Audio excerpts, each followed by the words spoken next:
My name is India Garms, and I teach English 1. I've been at SAM for 3 years now. When I'm stressed with work, I unwind by going home and playing video games. I play World of Warcraft on my PC, and I play Fallout and Mass Effect and Dead Space and BioShock on PlayStation. I evaluate and assess students both formally and informally. I do this thing called Fist to 5, where I ask how well do you understand something, and if they really, really get it, they give me a 5. If they don't get it at all, send a life raft. They give me a fist, which means 0, and they can do 2 or 3 or 4 in between. But that's just a quick check, and of course there's assessments and tests and Scantrons and stuff like that, but I try to not do all my assessment that way. I also just walk around and see where everybody's at, and I ask them questions, and if they can verbalize to me their understanding, that kind of clues me in that they've got it.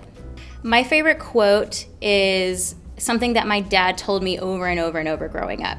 It's frustration is a sign of commitment. Whenever I have students that are like, "Miss, I don't get this, I can't do it," or "This is dumb, I don't see the point," I point out to them that look at how you're feeling right now. If you didn't feel this way, if you didn't feel frustrated, it would mean that you didn't care. And so because you have these feelings, it means that you care about what you're doing. So you might as well go ahead and give it your best effort.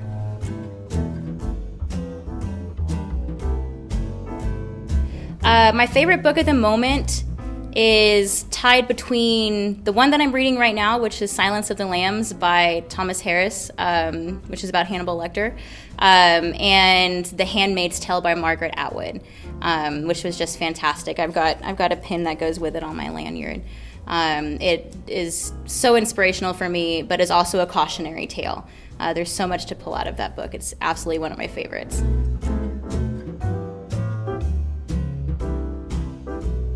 So what inspires me is my daughter. Her name is Athena, and I had her young. I'm a single parent, and so I have a lot riding on me having a job and me doing well at my job, and I have her looking up to me to see how adults and how women are supposed to act. And so I really try to be that model for her. And it started out just as her, but as I've been teaching, I've been kind of collecting students that I find myself doing the same thing for. And so really it's just whoever needs somebody to look up to. I'd like to be that person.